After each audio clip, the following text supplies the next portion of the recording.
all of our beautiful, devious hedonists out there in the world. Welcome back to the 5th episode of DomNation. Ow. Next time. I'm here with the most sexy, high key, high key daddy of them all, the beautiful, the dangerous, Ashley Paige. Thank you. It's good to be here with your beautiful self. Radiating beauty right now. I wish people could see us. Look, y'all don't know. So Duchess is over here with these gorgeous locks, just looking absolutely incredible. Like she could put your favorite auntie to shame. Like that's the type of vibe that I'm getting. Like, yeah, I'm loving everything that you're putting off, and I'm so happy to be here for the 5th episode. We did it. I am very, very excited for our guest. Yes, and I have watched our guest from afar in like mouth agape wonder at everything that they embody and everything that they are doing.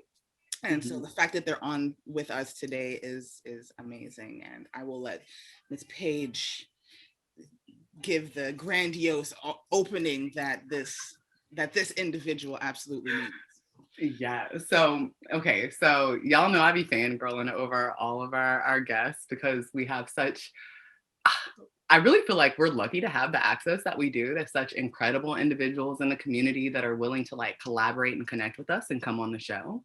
And this guest is no different. I'm so fucking psyched. So for y'all that don't know, Saint Oya Raw, a Baltimore born and bred, all around leather. I mean, you could say leather god, leather goddess, like you could say leather classicist, you could say a millennial pervert, you could say a healer, you know, a holistic healer, you know, just a dominant masculine presenting individual that is very much in touch with their divine feminine.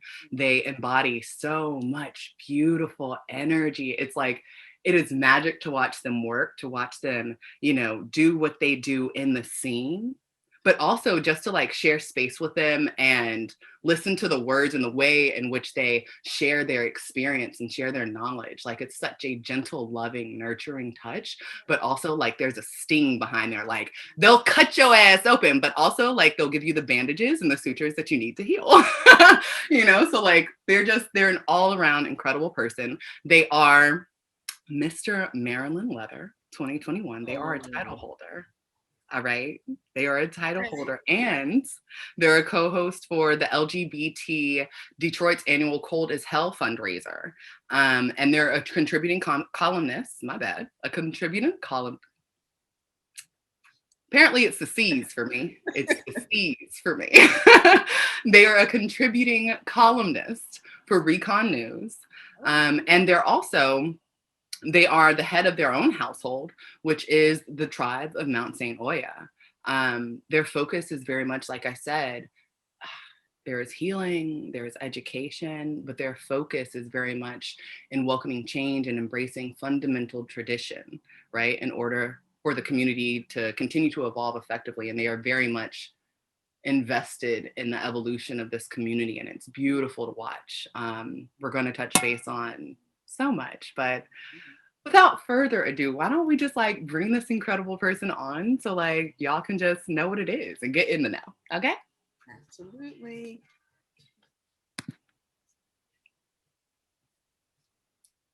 Slowly but surely. Oya, Oya. Full seal and everything, gorgeous. Right? It's like, I'm here for all that they do. Like the aesthetic is just on point. I love it so much. Hello. Hello. Hello. Hi. Hey. There's that beautiful face. How art thou? Fantastic. So very well. So very well. It's so good to see you. It's good to see you too. I'm happy to be here. Right. Yeah, you look so comfortable. Is this a purple leather beret? Yes. Yes, it is. sexy, aesthetic, on point. On point. I see you. We try. Trying to So, queer the, fuck the leather a little bit. Queer fuck right. the leather. Just mess everybody up. That's what you're here for. Like, in the best way. The best. So, now, I know you weren't like in the room when we introduced you, but I just want you to know that like we've already told the people who you are. We've told a little bit about the greatness of the entity that is Saint Oya. But Okay. why don't you tell the people who you are? Why don't you introduce yourself? Oh gosh. Okay.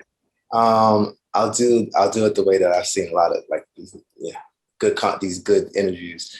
Existentialist, leather person, gender non-conforming, evolving, daddy, mommy, Zer, dominant,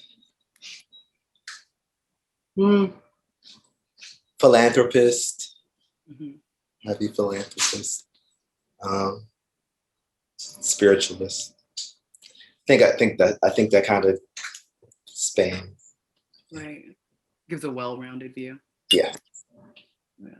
I'm also a big brother, bio big brother to one little sister. I have my mom and dad are still together 26 years. Oh, wow. That's beautiful. Mm-hmm.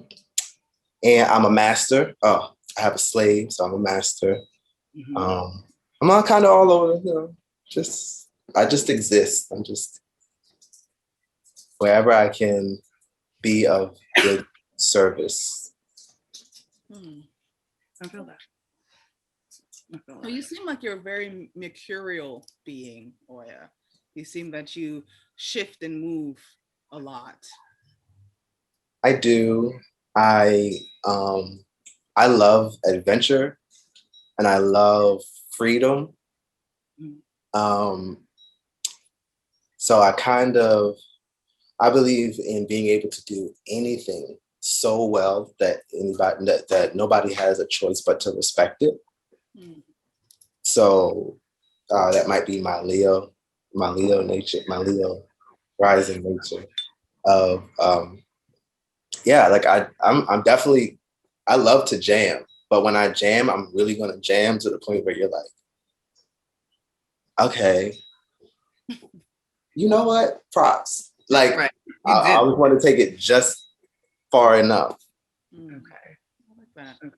I like that. I mean, that shows that within your movement, you also push your own boundaries. And I think that you also push the boundaries of the people in service to you or the people that you're servicing. Very much so. I struggle to say that I'm self-motivated because sometimes I don't see it. But very much like I love to continuously evolve and push myself. I'm okay with being uncomfortable for the sake of growth. Gotta get comfortable being uncomfortable. Requirement of growth. It's a requirement of growth, and you also must be vulnerable to show courage, right? Like there is no courage without vulnerability. So I strategically place myself in situations that push and expand me so that I can feel my own courage come forth. I like that. It's also like you can't be vulnerable without courage. You know? Right. It's a sickness. You need it both ways. Yes.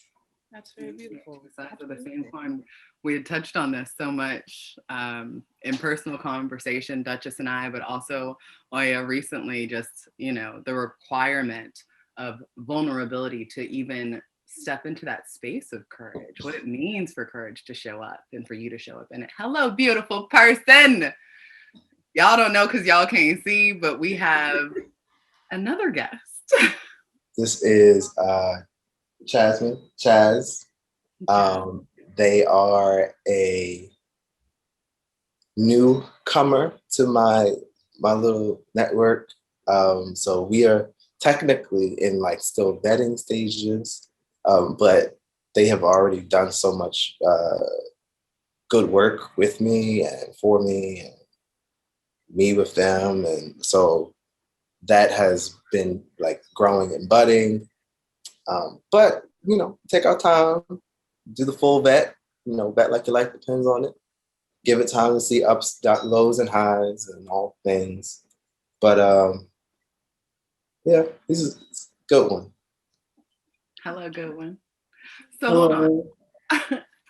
You came in so like, I saw your shadow and I knew somebody was there, but you came in just so subtly. It's really nice to have you here. Hello.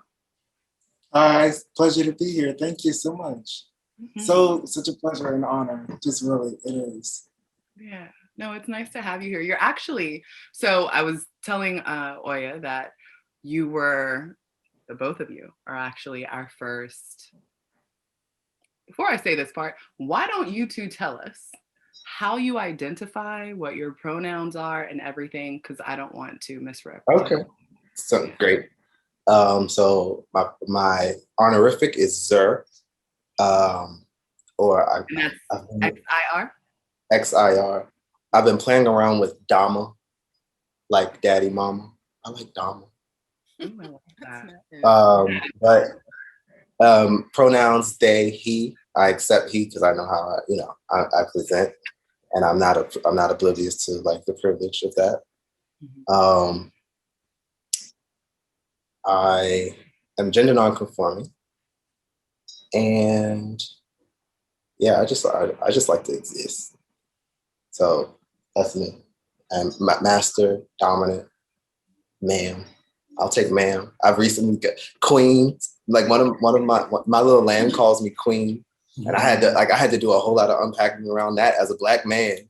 I was like, you know what? I know exactly where that's coming from in your heart, and I take that. Like, that's great. I definitely want to touch more on this, like you stepping into your divine feminine and owning like all of the aspects of your femininity while existing in the body that you do. Yes, it's a fuck. It's a fuck for me. Mm-hmm. Personally, it has been a wonderful journey though, and it was necessary. It came out of a place of like pressure. Pressure builds diamonds. I was in a place of like doing some heavy shadow work and confronting some, demons in my own. Right. And there were places where I was fragile, and it was fragile because I was disowning a part of myself.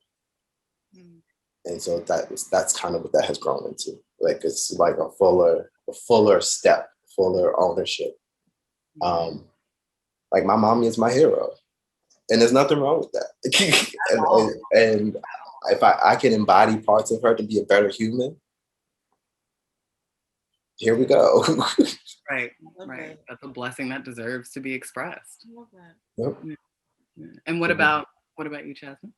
So I'm still very new, but I'm still very learning. But my pronouns are he, him, and then as I enter the scene, I live a very feminine persona. I am very feminine every day. It just embodies me. Being a full fag and sissy is like my spirit. So as I've entered the scene,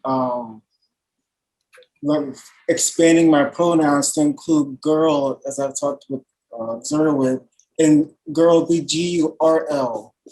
G-U-R-L. Okay. G-U-R-L. G specifically being G-U-R-L. Can I ask you what the significance of G-U-R-L is for you?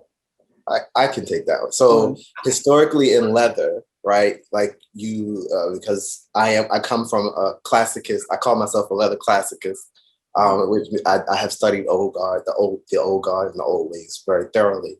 But in history, you don't typically see an AMAT body identify as a girl.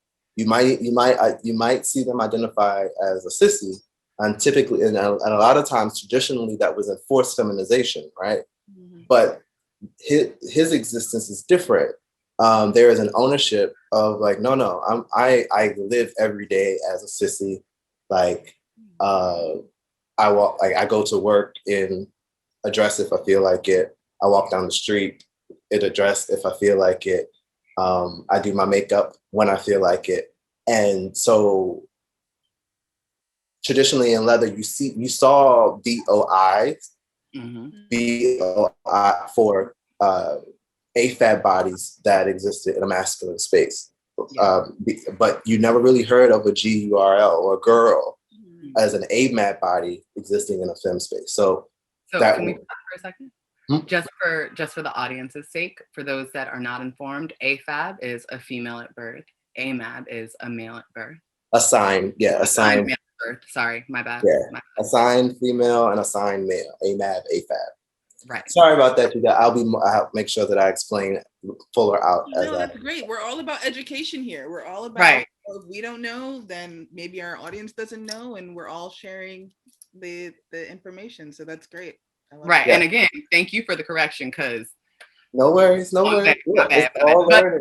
Yeah, it's all learning. But continue on.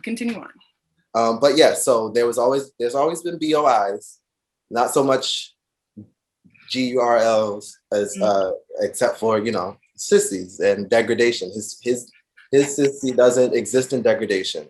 I love that your femininity is not related to humiliation or degradation for it to be expressed or for you to live in it. No, not at all. It's actually something that it's like my sword. It's the empowerment. It's like if I want to go lead a space or go do anything, or I just feel empowered, be myself, or even not even be a true S type. I'm gonna be a sissy. It's like I'm gonna be a sissy first. Right. And there's power in your sissy. Right. There's absolute power in my sissiness. Yeah. And I embrace that. That's beautiful. And thank you for diving deeper into that, because we don't see that. Typically it is related to humiliation or degradation. And so it's beautiful to see a Black AMAB person step into that embodiment and own it and feel empowered within their femininity and their sissiness. So yeah, I love that.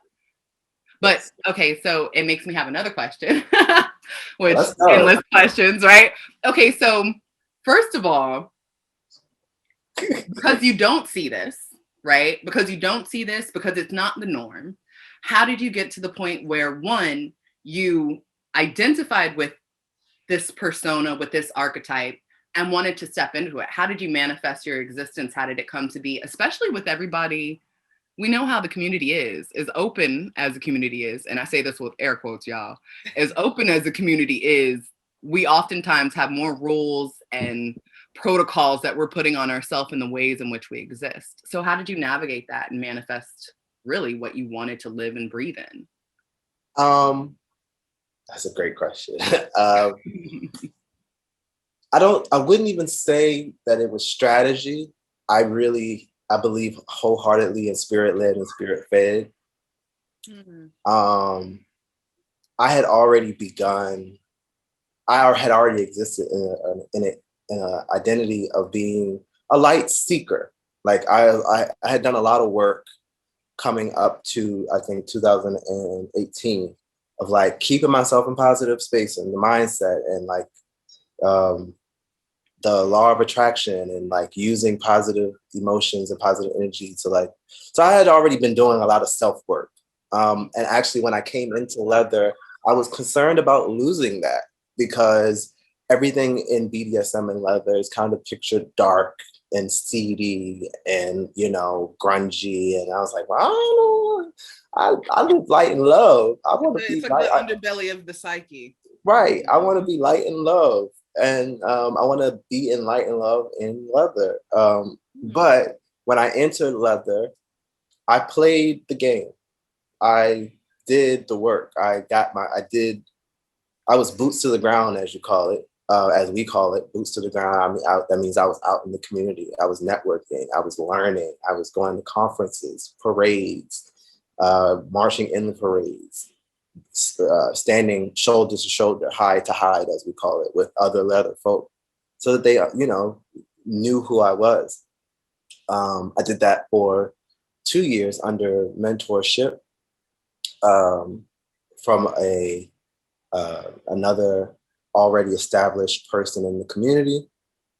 And I traded my service for dominant skill set. My petition was for a dominant to be trained as a dominant. But in the leather kind of, I guess you could say the classic guard of leather, they, I think, healthily, in my opinion, believe that you should have experience as a sub or a bottom going into being a top or a dominant. So then you understand from a personal place the empathy that's needed when you have your own property to be in charge of. Like you remember, you'll have your own experience to draw from to be able to service another bottom or a sub. So I did that. I did 2 year and a half of mentorship where I served as a boy, and I also had a boy at the same time. So I was you like doing the most. I was in a good sandwich of power exchange. So what that looked like is, to the best possible, if I was with my sir, my boy helped me help my sir. Like I'm employing him to like help me make my life easier while I make my mentor's life easier. So I was in a real-time sandwich. Difficult, yes. Would I do it the same way again? Knowing me, yes. But I, even in that sandwich, that pressure, again, going back to building diamonds, it sharpened me so much. And then I ran for Mr. Maryland 2020 and succeeded. And then my mentor covered me as a sir the same day that I won that title.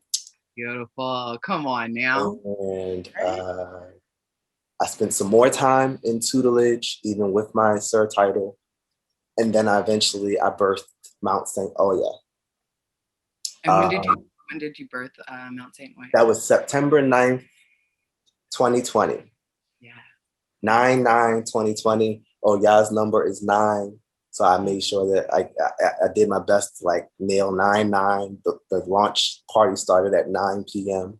It was virtual because we were in the panorama. Right. But we had over 100 leather folk in the room. And so like we really made waves. Like we did the full presentation, and we had done the work behind the scenes to have something to lay out. And so when it was birthed, to answer your question, I just did a long spiel, but to answer your question, when Mount Saint Oya was birthed, that was when I took the liberty of meshing who I was before my process to what I was now, how I exist now. So I am known, and I am like a leather person, and I am identifiable in the leather community. But now let me show you who I really am without the packaging and the restraint of the structure that I was under. So if I get to create my own thing from scratch, here you are. Like I'm still keeping the meat of what I learned, spitting out the bone, whatever I considered the bone, developed better habits and best practices that from my experience, better experiences for my subs and slaves, just based off of what my experience was. And so here we are. We are in this is me living, trying to exist in my light and fuller and taking into a sum of all that I have experienced over my lifetime, not just in the leather community. Like, this is how I would show up. If I was going to something grand, this is how I would show up. This is what makes me feel powerful. And I just fuck it with leather and with my new knowledge and my new skill set. It's adding, all of this seems like, and I don't want to assume, but like all of it seems like it's adding to your wholeness as a whole complex individual, not just as a leather person or a kink person. Yes. Heard that. Yeah. I can't even restate that. This is a whole. I am a whole being, and I feel very whole. I'm moving, and I try to move in wholeness. Mhm. Actually, Duchess, let me not take over. I'm just like, wait, I have another question. No, I think that journey is a true testament to your discipline. And I think in the lifestyle, in some cases, there can be lack of discipline, especially when you can see what you can visualize what you want, you know who you want to be seen as, presented as, and the power that you wield, but very few people have the discipline to do the work to get to that point.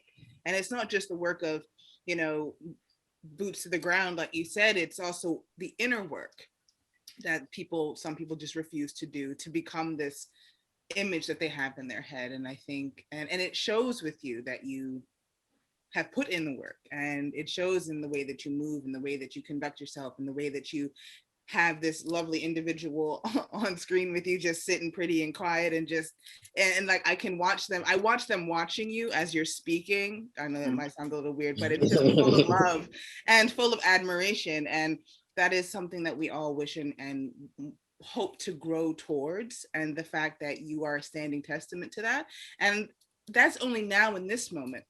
Imagine what's going to happen in the next 5 to 10 years with this same momentum and this same thought process. And I think a lot of people can rip pages out of your book and apply it to their own life so that they can live their most full, true, you know, kink, leather, persona, spiritual self that they wish to be, and incorporate all of it together. It doesn't always have to be a separate thing, which I definitely identify with, and love that there are other people who do that as well. So.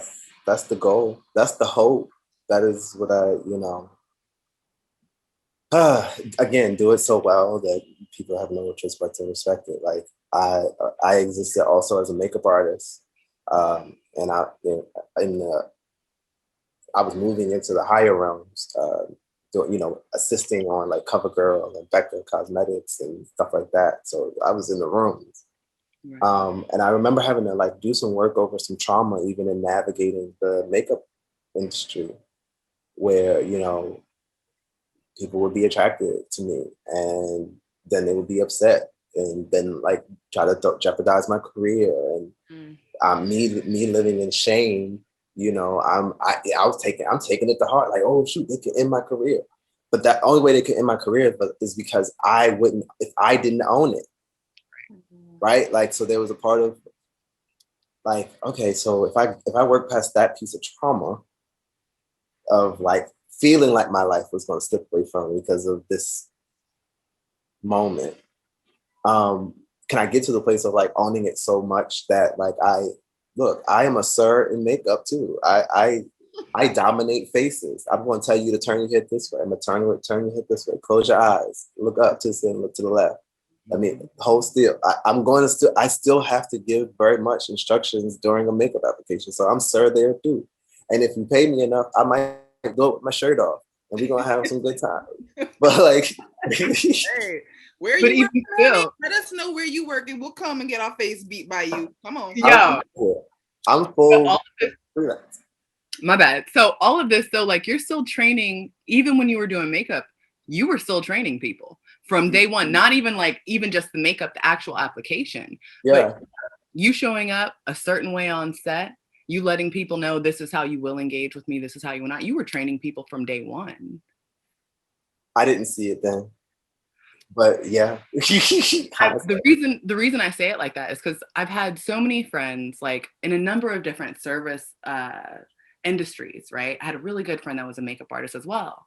And there is so much similarity with what we do as kinky, dominant individuals, right? Whether we're masters or mommies or daddies or whatever, as there are when you're just a service professional. You are constantly having to train people with how they will interact with you, with how they will treat you, with the level of business and professionalism that you will maintain when engaging with me.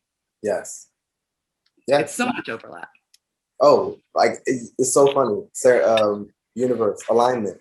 My mentee is a power pack femdom herself.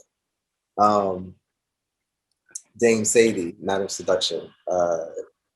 She was here earlier. We were having some family time, and she was like, you know, one of the things that attracted me to you, sir, is like you were multifaceted already. Like you weren't just leather. You were a makeup artist, and you were a singer. You did this, that, and this, that, and the fourth. And I'd like there was just so much more to you than leather. And she was like, you don't know it, but I can see how your experience in layering and real time procedure processing shows up in your makeup. Like the way I shows up in my play.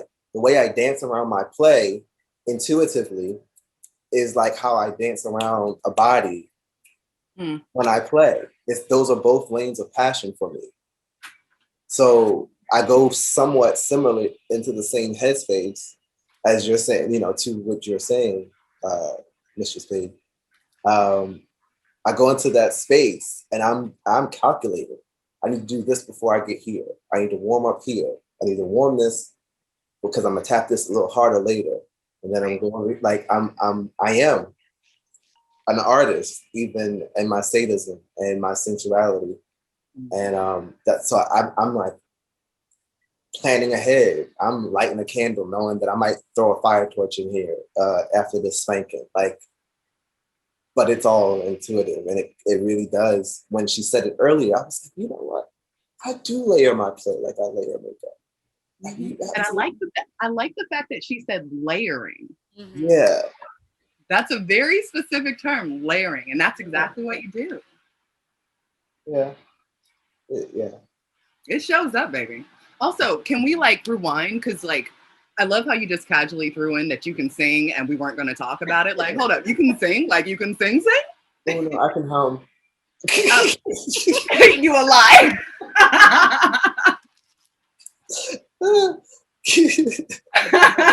Okay. You show right. You show right. We're going to do karaoke another time. Exactly. Oh, we can do, yes. Let's do, you know, I do have a history of being a vocalist. I was a church boy through and through. So humble. You're so humble. Oh, by the way, actually, you know, I sang in churches. Like I can sing, but like I can only hum. No, I only hum. I can hum. Mm-hmm. And I say it in a place of like, you know, me, you know, being vulnerable. I feel like I don't have what I used to have because I don't exist in the spaces that I used to exist. Another conversation that I've had with this one recently, like, I need a space where I can yell to the top of my lungs like I used to be able to do it. You can yell in church. You can sing to your heart all the way to the, because everybody is doing the same thing. You drown each other out. And that actually sharpens you. When you don't have a place to go and do that and really stretch out, because I live in an apartment. If I stretched out like the way I used to stretch out in church, I'd be out of here. So I don't have what I used to have. So I don't really claim to be the singer that I used to be. I can hum. I can hear a little something, but I ain't got what I used to have. I feel that. I like, because of this whole parallelogram, I feel so much that I resonate with it in regards to kink, right? It's like the space in which I used to go to just stretch out and just kick the door in and Kool-Aid that shit. Like, we don't have that. Right. And I feel like it has affected so many things. I flourished in other areas, but like, I miss the feel of flesh. Yes. You know, it's changed the way that I've connected with my craft. So I resonate with what you're saying. Yes. I'm fortunate enough to have spent some extra time. My whole apartment is my dungeon, pretty much. My bedroom, I do try to keep my bedroom isolated. Like my bedroom is my bedroom. That's where I rest. But the rest of the house is kind of, there's hard points and trickery everywhere. But I got to work within my polycule during the pandemic, and I stayed sharp, and I had to make sure, like, it was too much of my existence, honestly, for me to like. But I was fortunate to already, I have a slave, and they at the time were living in with me. Oh, nice. They got quarantined with me. So I was attacking her on the regular. She could be cooking in the kitchen, I would like just So good. So my slave, I don't call him my slave, he's my boy, but my boy, he lives out of state. So like it is so different when you have that immediate access. Just you feel like growling, you can be in their ear and on that ass without even a thought. Yes. It is so different when it's difficult. It ain't, I won't say it was simple. Because, you know, when I couldn't send her home when she was being baby girl and I needed slave, you know, it's like, no, put baby girl away. I need this done. Or you can go home. I can do it myself. Like, you can't do that because they live with you. Right. The grass is always greener. I'm going to say that much. I don't have the patience for somebody to be in my house all the time. I need you to go home. I need you to go elsewhere. You just need to not be here. Yes. But she was wonderful. We made it through. We still together. We made our 1 year. Come on now. Last August. So we're working on our 2nd year. And she was collared the day that I opened Mount Saint Oya formally. So she was collared on 9/9. She didn't know she was being collared. So like, oh, that's lovely. Her collarversary is the same, the anniversary of the house opening. So she can legitimately say that some empire was built on, you know, speaking of slaves, there's a lot of controversy around the term, I know. But I have a Black queer femme slave and fully owning and identifying as such. And this is another place where I source the positive of it, like, because that's what I'm looking for. When I first started playing, when I was playing and I was learning about that BDSM, I'm like, so what is the positive play? Where's the positive pleasure that you get out of this? That's what I'm trying to figure out. That's what I'm like, where are you sourcing your hunger for this masochism? I'm interested in knowing. Just a little bit. You ain't got to tell me your whole mental health history, but I need, like, for me to play healthily, I feel like I need to know what I'm feeding. Yes, exactly. Am I feeding something toxic or am I feeding something healthy? I kind of want to know. Sometimes whatever, but that's all in negotiation. But I wanted to know where I had to learn where the slavery part comes from. It's not the same thing as like chattel slavery, which is what our ancestors went through. This is like a volunteer, I get so much kick out of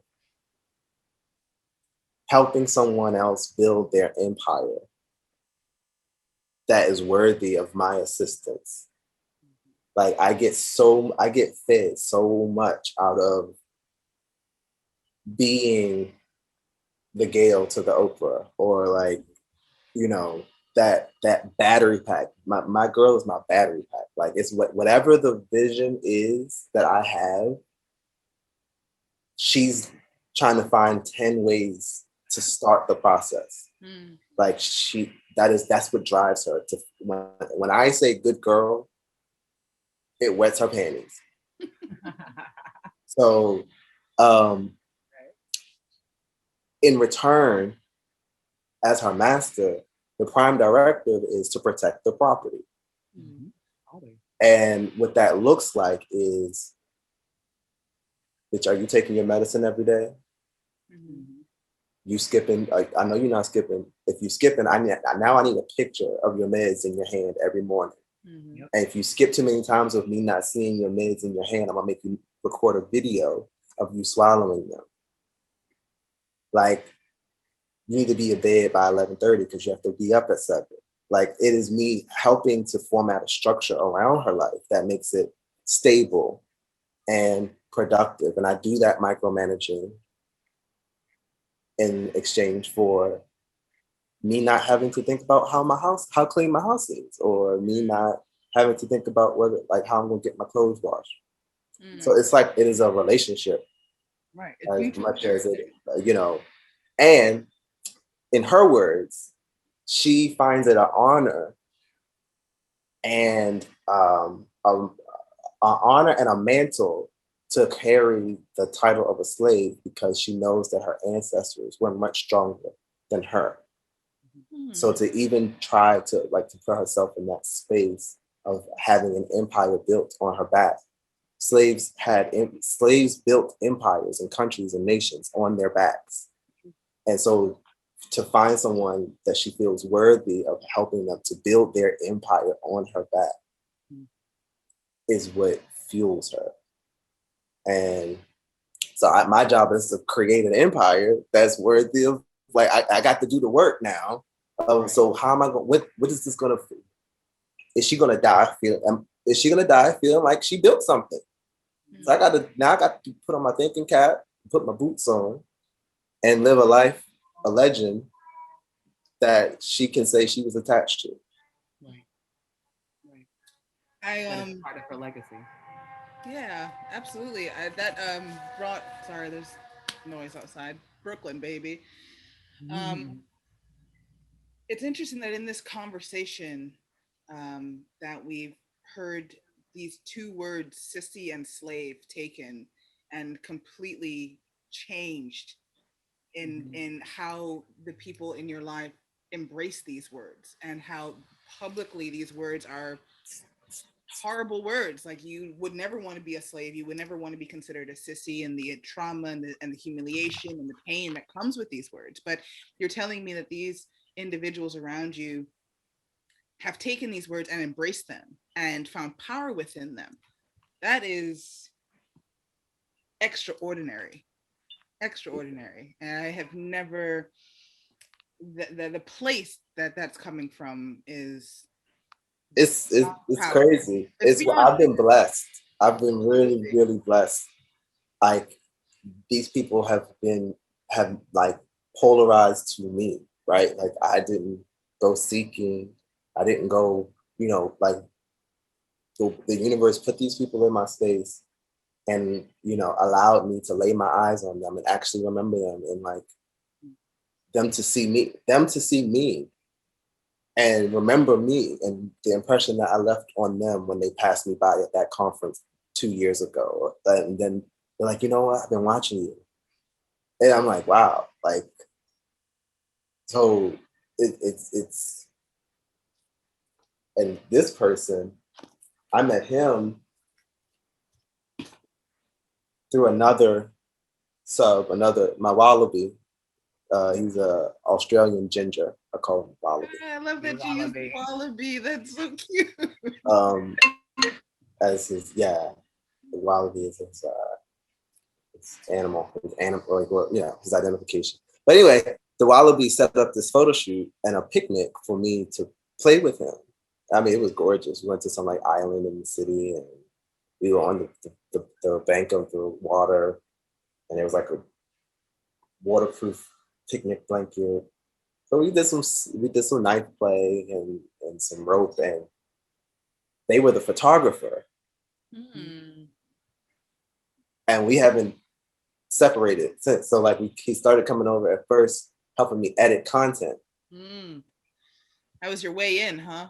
You're and like, then I was like, help you edit this. He's nodding in the back, like, Yep. I saw my shot. I took it. And then I moved on. I was helping me edit content, and then I'm like, but you know what? You little beautiful chocolate egg. Let me tie you up. You gonna be in this content, and we gonna edit. But also the power of like being able to hand somebody your content, all of your content, and like them feel genuine compersion from so I'm going through all of this raunchy and wild and stuff, and he's like,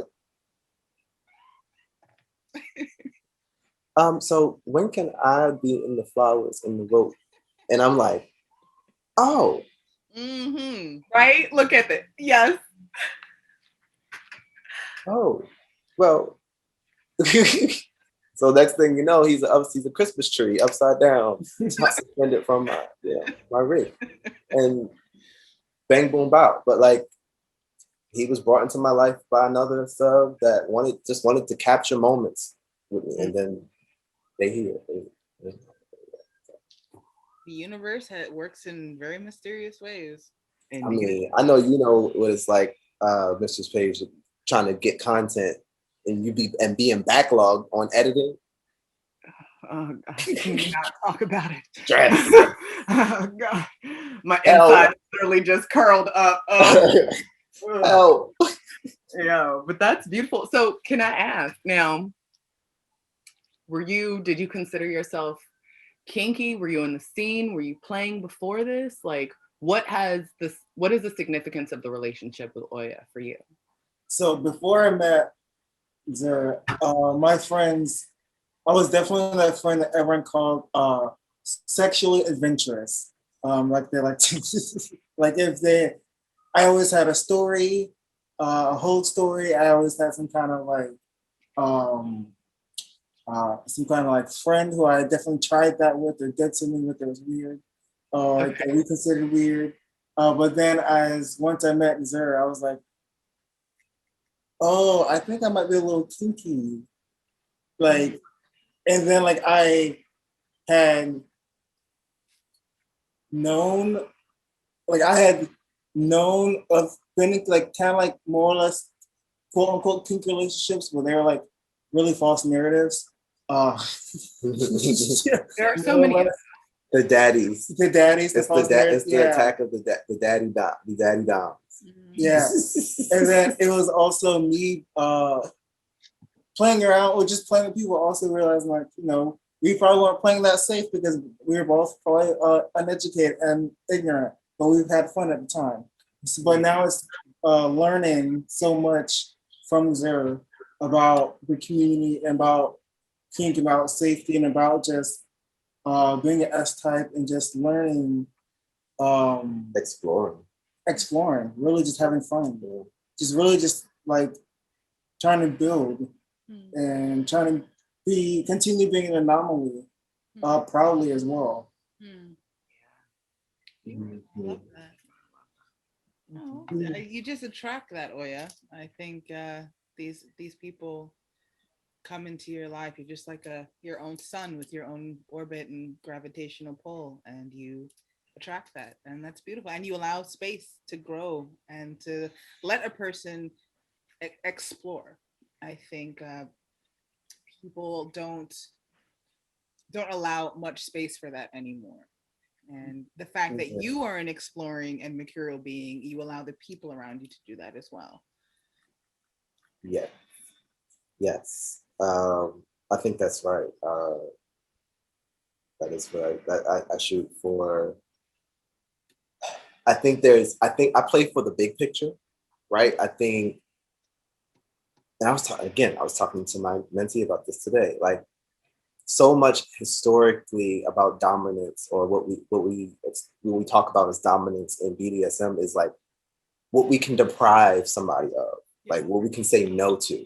Yeah. Like, I get to say no. No, I get to say no to this, and I get to exert control over someone and deny them. Right, I can have control. I can say no. I can say, and I realize that there's more power even in me letting go for exploration. Like, there's more power in letting them go, experience with your blessing, right? Like, and then they always remember that you empowered them. Beyond just you were the one that they said, regardless of whether you're the person that was able to say no, because that's the thing. Like, no, you can't touch me. No, you can't. Don't nut yet. Don't do this. Don't do that. Whatever. Right. That person that says yes in a world, amongst the world telling them no. God is constantly telling you no. Right? Like, everybody is telling you no. We're indoctrinated to tell ourselves no every day. Exactly. So the power is in the yes, right? Like, it is in me telling you, you want this foot. You're playing with my foot. Put the whole thing. You have my permission to put the whole foot in your mouth. Like, because I know you want to really indulge in it, and I can see you holding back. So I'm giving you permission to worship fully my feet the way you see fit. Go ahead, please. Like, just uncap yourself because I'm going to get pleasure out of seeing you lose yourself. Yeah. Just, and that part. So just being able to say, yeah, I think it would behoove me to mention someone who kind of woke me up to that. Coach Candace, Coach Feline. Yeah. Oh, I'm so happy you're saying them right now. Oh my God. I have the biggest girl crush. Wait, hold on. Wait, pause your story. I just got back into their orbit like maybe a month ago. I am so excited that you're saying this. Literally fan of my pants over here. Like, oh my God. I was on a panel with them, I believe, or in a room with them, and I was listening to them tell a story of a scene that they were having where the bottom, the empowerment was in them telling the dominant no, and it being respected. Because the trauma was around them being their no being violated. Right. So the empowerment, the exchange was in the sub being able to say no matter how aggressive the dominant got, the dominant still respected the no, and then ended the scene with them being able to have their no empowered the entire scene. Absolutely. That's Coach Candace. I'm not going to own credit for that, but listening to that story jarred how I maneuver with my S types, because now I'm like, where can I tell you yes to make you open up? Like where can I, because me giving you that permission is more powerful than me taking something away from you. Yeah, absolutely. That's just how that's what's been in my mind. That's how I've been functioning. And so like I had a little lamb. I told you I had a little lamb over the other day, and we did some foot worship. And I remember from reading their journals, because I have my people to write journals after we play, that they felt worthy. They were searching for their space of worthiness and like giving themselves permission, and like they're finding permission. And I was like, okay. So like internalizing this, we're doing foot worship, and then I could just see him, like he was like, I felt like this. I don't know how far I can go. I don't know. I want to dive in, but I don't know how far I can go with Sarah. So I just was like, you can let go and enjoy yourself. And that was all I said. And then the rest of it was a wrap. Like, right. And I'm just all kinds of aroused because they are lost in my essence. The power, like I'm not having to do shit. They're just lost in my essence. Right. That's the That's so good. So good. I'm like, so first of all, Candace, Coach Feline. What I love about Kink, like Kink could be anything we make it, right? BDSM, this dynamic, this exchange, it can be anything we make it. But when you're so intentional about making sure that not only do you get to walk away whole and I get to walk away whole, but you get to walk away feeling abundant, not depleted, right? Like the focus, the intention is abundance, spreading abundance in whatever way that shows up, whether you're making sure that you're taking your pills every day on time, or that you get to simply be all of your greedy, ravenous self within this container that serves both of us. But you get to be all of yourself, or you simply get to own your fucking no, because God damn it, you have power in your no, and your no should be respected at all times, regardless of however you identify on whatever side of the slash. Like there is so much that comes with an abundance mindset, with this intentionality of just making sure that I want to make sure that you are whole and nourished and abundant, versus no, depleting, domineering, cruelty for cruelty's sake. That's such a different energy, and so many people have this idea that dominance is the latter. Yeah, and it's not. It's really a malicious. If I can speak candidly, I think, and I can tell you how I got to this thought process. I think dominance that is out of malice and unhealed space, like is a little, you know, you gotta be careful. You gotta be careful, right? Like the one of the base rules from my understanding, is that you don't play angry. Nope. You never play angry. Nope. You never even administer punishment on something they up on angry. Nope. Because you have to have that discipline. And that compassion. And the compassion, right? You have to have the discipline and the compassion. So like, if I'm not going to play with you angry, even, you know, in a test, I don't want to play out of a place of like, I'm taking something out on you. Right. That's not fun for me. Right. That's actually not fun. It's like, you know, I want to be peaceful. I want to have the actual light flicks, the light flick in my control, right? Like, because I'm also very much like a predator. So like, amongst the people who give me consent, where like we'll be in the house smoking a J, watching TV, and I'd be like, "Can I get your feet?" They'd be like, "Can I get your feet?" Yeah, I want to practice my rope. Well, the rope turns into the scene, and then the scene turns into the fun. And so I very much, but these are people who I have standing consent with. Right. Right. And most people know, because of who I am, and through a conversation, when you come onto this side of the threshold, this is a dungeon.